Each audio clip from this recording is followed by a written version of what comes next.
It's Megan and welcome back to Megan's Red Library. Today I will be doing a bookcase tour because I have a lot of books and I think y'all would like to hear what I have and why I have certain ones. I can't edit, as y'all are aware, so I will try to make this as speedy as possible. I won't pull out every single book. One, because do you see how packed these shelves are? That would be ridiculous. So what I'm going to do is basically like overview each bookcase, what I basically have there, because I try to have it grouped by genre. And then I tried to do alphabetical, it didn't work, so now they're just kind of placed wherever they fit best to keep the series together as much as possible. And so yeah, without further ado, let's get started. This first bookcase is full of romance, and so is basically the second one. It's mixed contemporary and paranormal and all that stuff, and historical. The main genres is just romance. And then each subset beneath it it's whatever. So, up top, we have Robin Carr. She is a contemporary author. I really love her stories because a lot of them have a military aspect to it. Usually the men have served in some capacity and it's about their life usually after they have separated / retired. So it is lots of fun to read and makes it really relatable for me. She essentially has 3 series going on right here, but they all kind of bleed into one another. And then I have Princess in Theory. I have not read this yet. I bought it because of the hype, because it sounded so good. So eventually I will get to it. The next author I have is Janet Chapman. She kind of does historical / time travel, and usually with like a Scottish element. And I love Scottish like romance novels. They are my bread and butter. Love them. And then we have Maya Banks. I have 2 books by her, The Darkest Hour and Keep Me Safe. Haven't read any of her books yet, but I actually got all of these books in these 4 is what I mean. I got all of them in a swag bag from a book event I went to back in like 2015. So even though I don't really have like an interest per se in reading them, I am still gonna keep them on my shelves because maybe one day I won't have anything else to read and I'll have them, and they were free.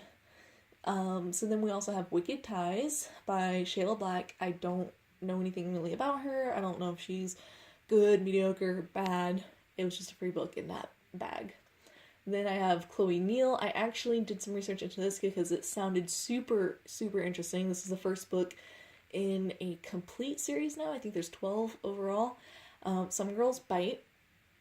And it's paranormal. She becomes a vampire, and it's paranormal / urban fantasy because the vampires are out and open into the world, and she becomes one, and she has to deal with it.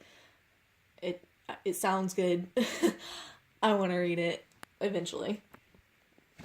And then we have Christine Feehan. She is like the author that actually got me reading romance, so you can thank her for the obscene amount of books I have.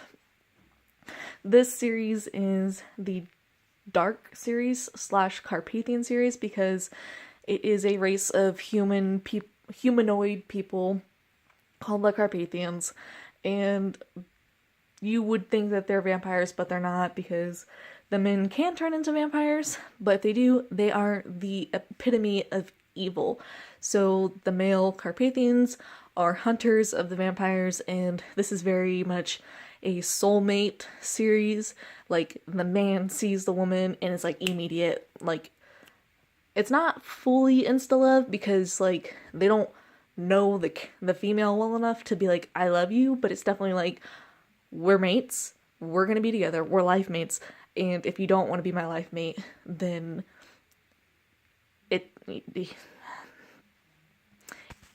they always want to be the life mates. it's just how it works out. I love it. It's pretty smutty, and they're really good books. So for her other series, we have the Leopard series, starting from here all the way up to Leopard's Fury. And these are shapeshifter novels. Excuse me. And they are very, very smutty. But they shapeshift into leopards, as you can probably tell. And they kind of have a crime lord, mafia style, like, influence to them. But, like, a international, like, South American inspired way to it. So they have a lot of the stories take place in, like, Louisiana and Texas, and it talks about all kinds of mafia stuff mixed with shapeshifting. The next series, this is probably one of, I think, see, this is definitely my favorite book by her. Twilight Before Christmas. It's a Christmas story, but it goes together with this series, and it's just, man, it's so good. Those are my favorite characters. But essentially, these first 7 books, these ones, were originally called the Drake Sister series because it follows a family of witches, essentially. And when that story arc basically wrapped up, she continued it into the Sea Haven series, which are these 6 books. And how it basically flowed was, these 7 sisters, the 7th daughter has 7 daughters to continue the lineage. Well, this sister hooks up with the 7th son of the male version that they find out, and these 7 brothers basically find their women here. And then it kind of continues, spins off into this, which is a motocross with some paranormal elements series that just started. Very good. Definitely, probably, in this book is probably her darkest book that she starts writing about, like, extremely dark topics about, like, human trafficking and the sex slave trade that's happening in modern era. So if you are kind of leery about that, maybe stay away from this. But one of the things I really love about Christine Feehan is she does not shy away from, like, the ugly side of humanity and how you, like, can deal with it and come back from it. So then her next series, which is another one of my big favorites, is her Ghostwalker series, and this is a paranormal military series. I hate this book. I love this book because the story, but I hate that it's such a different size. But basically, all of these men signed up to be genetically modified for the good of the government, for the good of America, and be super soldiers. Well, you find out in the first book that the mad scientist did this experiment X many years ago to females that he basically bought from, like, third world countries. And you find out his big master plan in, like, the first 3 books. I don't want to, like, super ruin it, but excellent series, even though I haven't read, like, the last 3 books, but eventually I will get there. And then this is also her latest series. This is completely separate, not related to anything. This is another kind of, like, mafia-ish inspired kind of story. And the paranormal aspect is that the families can ride the shadows. So almost like teleportation, from what I understand. I haven't read them yet. I've been, busy. And I really want to, because I've heard that they are really good for her latest series. We'll see. We'll see one day. These are 2 standalone. Technically, Scarletty Curse kind of ties into this series up here, but it's pretty loose. You can read these 2 interchangeably. And then some Christmas stories by her. This book, Call Me Irresistible, from what I can tell, it's just a straight up contemporary. I got it in as a freebie in that bag I told you earlier. So one day if I need a break, I'll probably like pick that up. Linda Lale Miller, I've actually read quite a few of her books. This is the only one I own. And I think I picked it up because I thought it was the first in the new series, but apparently it's like the second or third or something. I've just never gotten rid of it. Maybe I will, maybe I won't. I don't know yet. And then Jonah Lindsay. I've read quite a few of her books. These are probably my favorite though. They're not good. They're not amazing. They're pretty problematic. I've read a lot of reviews that are just like, these are trash, these are awful, and I love them. Super entertaining. Oh, also, it's basically sci-fi-ish, like, intergalactic travel. Just, it doesn't make a lot of sense, but it makes sense if that... Anyways. So then we have Keely McGregor, which is actually a pen name of Sherilyn Kenyon. And most of the books that she wrote under Keely McGregor are historical fiction with no real paranormal elements tied in. But these two books and two other books that are pirate novels apparently are being tied into her Dark Hunter series. I don't know why. It doesn't really make sense to me, but that's what she's choosing to do. This one, Sword of Darkness and Night of Darkness, they do have a magical element because these are supposed to be like Camelot retellings. I really like them. I don't know if I'm gonna enjoy how she's gonna tie them in. We'll see. But these two and the rest of these hardbacks are all in the,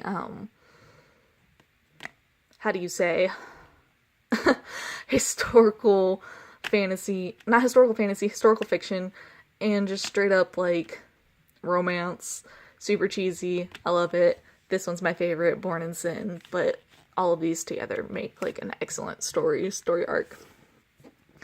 So then, I'm just gonna sit down now, but then we have Sherilyn Kenyon's main novels, which take up basically 3 shelves.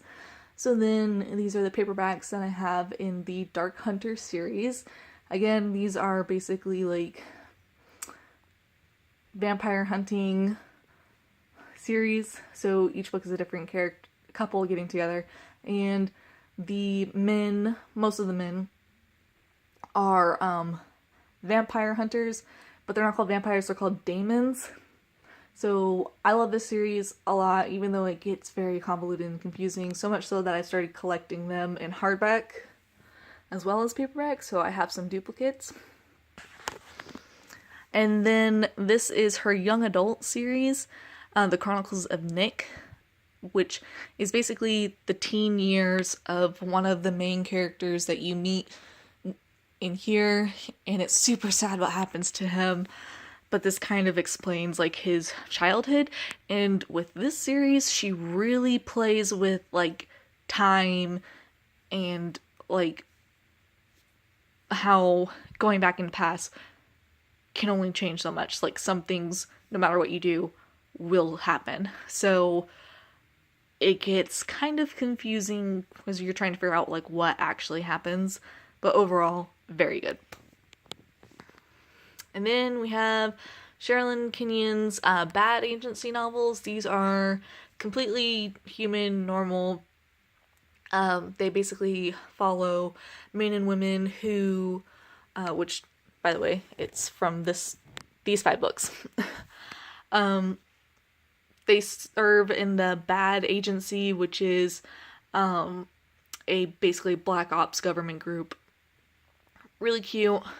Well, not cute because it is action-packed, but really good series. If you like government espionage drama type stuff. I really don't know anything about this series. I think it's urban fantasy. She writes it with Diana Gabaldon. Not Diana Gabaldon. Diana Love. Goodness. Yeah. I'm not sure. I bought them because they were cheap.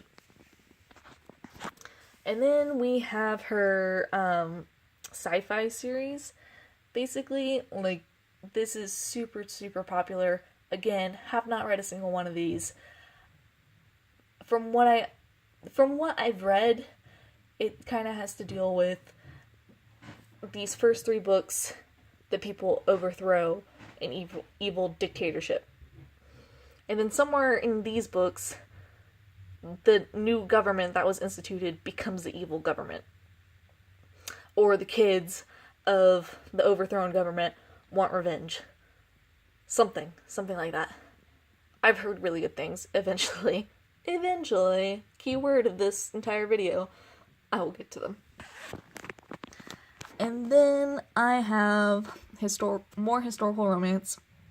Stephanie Lawrence, you've heard me talk about her. I reread a ton of her books so far this year on audiobook. And these are basically all of them in paperback. I don't have all of the ones for the Sinister series, but I'm working on collecting them. Just really good Regency fluffy romance.